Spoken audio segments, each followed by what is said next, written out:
Telegram இப்ப திடீர்னு pan பண்ணிக்கிறாங்க வர 22ஆம் தேதி வரைக்கும். 21ஆம் தேதி நீட் எக்ஸாம் இப்ப ரீ எக்ஸாம் எழுதுறதுனால, இப்போ இதுக்கு முன்னாடி நடந்த NEET exam question paper leak ஆனதே டெலகிராம் மூலியமா தான் அப்படிங்கிறத கண்டுபிடிச்சிருக்காங்க விசாரணையில. அதனாலதான் இப்ப பேன் பண்ணிக்கிறாங்க. அதுவும் பேன் பண்ணது மினிஸ்ட்ரி ஆஃப் எஜுகேஷன் அப்படிங்கிறது மிகப்பெரிய விஷயம்.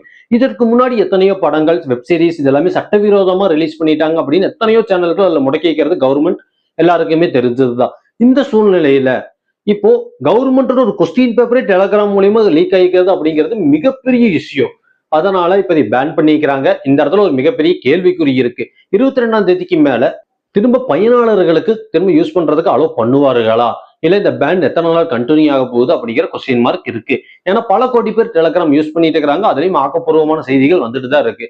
இப்படி இருக்கும் பொழுது இனி அந்த நீட் எக்ஸாம் முடிச்சு ஒருவேளை ரிசல்ட் வர வரைக்கும் பேன் தொடரும் அப்படின்னு சொல்லிட்டு அந்த பயனாளர்கள் எல்லாமே பாதிப்பு அப்படிங்கிற ஒரு கண்ணோட்டத்துல பார்க்கும் பொழுது, இன்னொரு கண்ணோட்டத்துல இப்போ 15 வயசுக்குட்பட்டவர்கள் நிறைய சோசியல் மீடியாக்கள் அதிகம் யூஸ் பண்றது எல்லாமே ஓவர் 18+ கண்டென்ட்ஸ் அவர்களுக்கு கிடைக்கிறதுனால அவர்கள் தவறான பாதையில போகிறாங்க. அதனால ஒரு சில சூசைட்ஸ் இதெல்லாமே நடக்குது. அதாவது எது தவறு எது சரி அப்படிங்கிறது கணிச்சு அதுல இருந்து வெளியே வர்றதுக்குள்ளாரையே இதெல்லாம் நடந்து முடிஞ்சிருது.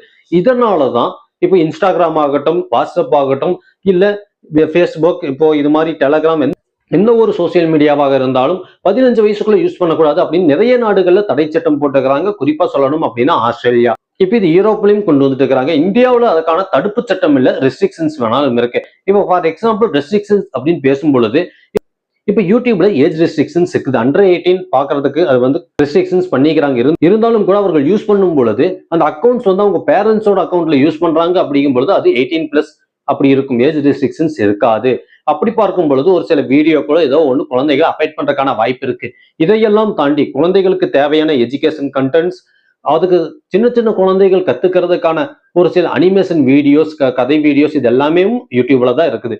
எப்படி குழந்தைகள் பயன்படுத்துறார்கள் அப்படிங்கிறது தான் இருக்குது. அந்த நாலேஜ் வர்றதுக்கான வயது ஒரு 15 அப்படிங்கும் பொழுது, இல்ல 18 அதுக்குள்ள இருக்கும் பொழுது அந்த ஏஜ் ரெஸ்ட்ரிக்ஷன்ஸ் கீழே வச்சிருக்கணும். அப்படிங்கிறதுக்காக இந்தியாவிலும் வந்து சிறப்பான சட்டம் கொண்டு வர வேண்டும். இந்த கட்டுப்பாடுகள் கொண்டு வர வேண்டும். இந்த மாணவர்கள் வந்து இப்போ தவறான வழியில போகாம நல்ல விதத்துல சோசியல் மீடியா பயன்படுத்த வேண்டும். இதுதான் வந்து இப்போ ஆஸ்திரேலியா மாதிரி நாடுகள்ல இப்ப கொண்டு வந்திருக்கிறாங்க. இந்தியாவிலையும் கொண்டு வர வேண்டும் அப்படின்னு நம்ம எதிர்பார்க்கலாம். அதுவும் வலியுறுத்தணும் அப்படின்னே சொல்லலாம். இதெல்லாம் தாண்டி இப்போ டெலகிராம் இப்போ பேன் பண்ணியாச்சு வர 22ஆம் தேதி வரைக்கும். ஐயோ நாங்க என்ன பண்றதுன்னு நிறைய பேர் சொல்லலாம். இருந்தாலும் கூட அது பேன் பண்ண வந்து சரிதான். அது எப்படி ஒரு நீட் எக்ஸாம் மாதிரி மிகப்பெரிய எக்ஸாமோட கொஸ்டின் பேப்பர் கசிந்து வெளியே போகுது அப்படின்னா டெலகிராம் நாட்டுக்கே ஆபத்து தான்.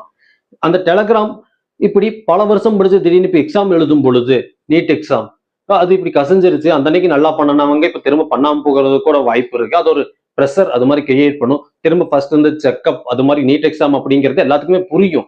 அது தமிழ்நாடு எதிர்த்து நிற்கும் பொழுது அந்த எக்ஸாமையும் தாண்டி இப்ப எழுதுறது ஒரு மாநிலம் மட்டும் இல்லாம ஒரு நாட்டுக்கே இது வந்து திரும்ப ரீ எக்ஸாம் வைக்கிறது அப்படிங்கிறது ஒரு மிகப்பெரிய விஷயம்.